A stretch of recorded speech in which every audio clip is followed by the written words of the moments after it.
बघा विद्यार्थी मित्रांनो, आज आपल्याला या ठिकाणी बघायचं आहे सेशन नंबर 5 इराचं। त्यामध्ये आपल्याला लॅब अवर यावर क्लिक करायचं आहे। लॅब अवरवर क्लिक केल्यानंतर आपल्याला टायपिंग प्रॅक्टिस यावर क्लिक करायचं आहे।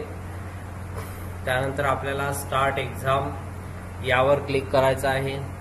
त्यानंतर नेक्स्ट करायचं आहे। नेक्स्ट केल्यानंतर इथे टायपिंग आपल्याला करायची आहे। ज्या पद्धतीची इथे टायपिंग दाखवलेली आहे ते थोडं टाईप करायचं आहे इथे। त्यानंतर सेव्ह करायचं। सेव्ह केल्यानंतर ओके करायचं। ओके केल्यानंतर यस करायचं। त्यानंतर इथे एंड एक्झाम असं या ठिकाणी टाईप करायचं आहे। एंड एक्झाम टाईप केल्यानंतर कन्फर्म करा, ओके करा। त्यानंतर बघा नॉलेज चेक। नॉलेज चेक आपल्याला इथे सॉल्व करायचे आहे। बघा पहिला प्रश्न आहे, खालीलपैकी कोणती टॅब प्रॉपर्टीज विंडोज मधील फाईलचे एक्सटेन्शन दाखवते? तर फाईलचे एक्सटेन्शन कुठे दाखवते?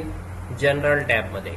तर जनरल टॅब आपल्याला बघायचं आहे, कुठे आहे बघा इथे पहिल्या याच्यावर जनरल टॅब आहे। तर याचा आन्सर आहे पहिला याचा आन्सर आहे। सेकंड क्वेश्चन आहे, कोणते चित्र क्विक ऍक्सेस एरिया हायलाइट करते? क्विक ऍक्सेस, तर क्विक ऍक्सेस एरिया कुठे आहे पाहायचं आपल्याला। बघा या ठिकाणी लिहिलेलं आहे क्विक ऍक्सेस लिहिलेला आहे। तर हे सेकंड याचा आन्सर आहे। सबमिट। तिसरा क्वेश्चन आहे, नवीन फोल्डर तयार करण्यासाठी कोणता कीबोर्ड शॉर्टकट आहे? तर कीबोर्ड शॉर्टकट आहे कंट्रोल शिफ्ट एन। तर कंट्रोल शिफ्ट एन कुठे दाखवलेला आहे? बघा या ठिकाणी दाखवलेला आहे कंट्रोल शिफ्ट आणि एन दाखवलेला आहे। तर इथे सेकंड ऑप्शन आहे, यावर क्लिक करायचं आहे, सबमिट करायचं आहे। त्यानंतर नेक्स्ट क्वेश्चन आहे, खालीलपैकी कोणत्या चित्रात टास्कबार वरील स्टार्ट बटन दाखवले जाते?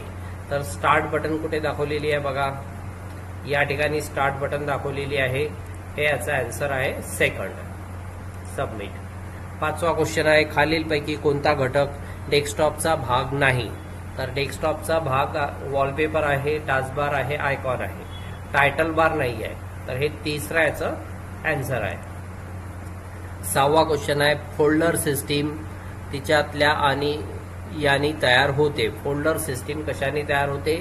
तर फोल्डर आणि सब फोल्डर यांनी तयार होते। तर हे चौथा ऑप्शन आन्सर आहे याचं।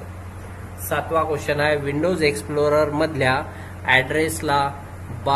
ऍड्रेस बारला असे देखील म्हणतात? तर ऍड्रेस बारला दुसरं नाव का आहे? Bread crumb. तर हे पहिलं याचं आन्सर आहे।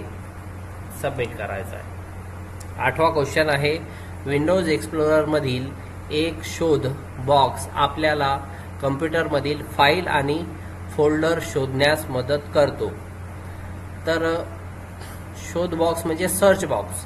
तर सर्च बॉक्समध्ये आपण कशा पद्धतीने शोधू शकतो माहिती? तर याचा आन्सर पहिला आहे, तुम्ही त्यात लिहाल ती नावे आणि महत्वाचे शब्द। पहिला याचा आन्सर आहे। नववा क्वेश्चन, कम्प्युटरमधल्या फाईल्स व्यवस्थित ठेवण्यासाठी ही एक सोयीची पद्धत आहे। तर कम्प्युटरमधल्या फाईल्स आपण कशामध्ये ठेवत असतो? फोल्डरमध्ये। तर याचा आन्सर आहे फोल्डर। 10वा क्वेश्चन आहे, पुढीलपैकी कोणते कॅरेक्टर फोल्डरला नाव द्यायला वापरता येत नाही? तर कोणते वापरता येत नाही? हे 3 वापरता येते। हे जे चौथा ऑप्शन आहे हे नाही वापरता येत। हे याचा आन्सर आहे 4th नंबर। सबमिट। यस करायचं आहे। या ठिकाणी तुम्हाला एंड एक्झाम असं टाईप करायचं आहे। एंड एक्झाम टाईप करायचं आहे, कन्फर्म करायचं आहे, ओके। तर इथे आपलं नॉलेज चेक कंप्लीट झालेलं आहे। नॉलेज चेक कंप्लीट झाल्यानंतर आता आपल्याला सेशन कंप्लीशन टेस्ट सोडवायची आहे। स्टार्ट एक्झाम यावर क्लिक करायचं, नेक्स्ट करायचं। पहिला क्वेश्चन आहे, कोणत्या प्रकारच्या डेटा फाईलमध्ये वित्तीय अंदाजपत्रक तयार केले जाईल? तर इथे ऑप्शन आहे पेंट आहे, वर्कशीट आहे, डॉक्युमेंट आहे, प्रेझेंटेशन आहे।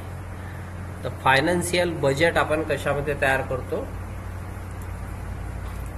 वर्कशीट याचा आन्सर आहे। कर्मचाऱ्यांबाबतच्या नोंदी ज्यामध्ये नावे, पत्ता आणि संबंधित वैयक्तिक माहिती यांचा समावेश होतो त्या नेहमी कोणत्या प्रकारचा डेटा फाईलमध्ये जतन केल्या जातात? नावे, पत्ता आणि वैयक्तिक माहिती हे कशामध्ये समावेश होतो, तर डेटाबेस. यामध्ये आपल्या दुसरा क्वेश्चन चालू होता. तर या दुसरा क्वेश्चन ज्यामध्ये नाव, पत्ता आणि संबंधित वैयक्तिक माहिती कोणत्या डेटामध्ये जतन केलं जातं, याचा आन्सर आहे डेटाबेस. सबमिट.